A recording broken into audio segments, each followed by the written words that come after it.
Gwastigin roja pîtiyahiyê raşon şewketterîn û Mohsen Legariyek ardiyûyê şengbûtek.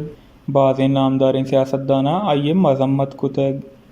Maruçî Karaçiyê Press Cluba Press Conferensa şewketterîna êgep red kutek û goştek manî telîfonê poşto deyim kinek bûtigan. Manî mûl û murad bes em ê bûte ku awamê pêsa hewamê sira erç kinek bibin. Awam hî girehînên wada bûn sekkiyan dêvpanê. Belê manî gep rengdiyek bûte û manî sira geddariyê tecdhemcinek bûgan hîn. Gêş pîtiyahiyê raşon şewketterînê goşegint ku man wetî mahî 50 lak qeldarê newkerî yelhedatik û Pakistana hetkirin. Mana şima çîpêm geddariyê bohtam jetkinê. Gêşeyê goşegint ku şima gindigahêt ku mulk çêwira hedo jincalanî hamaçint. Manî lot bes hemê bûtek ku mahlûk çawa em ê pêsahan relîf pêkî diyek bibît û asûdek kinek bibît. West News, Karachi।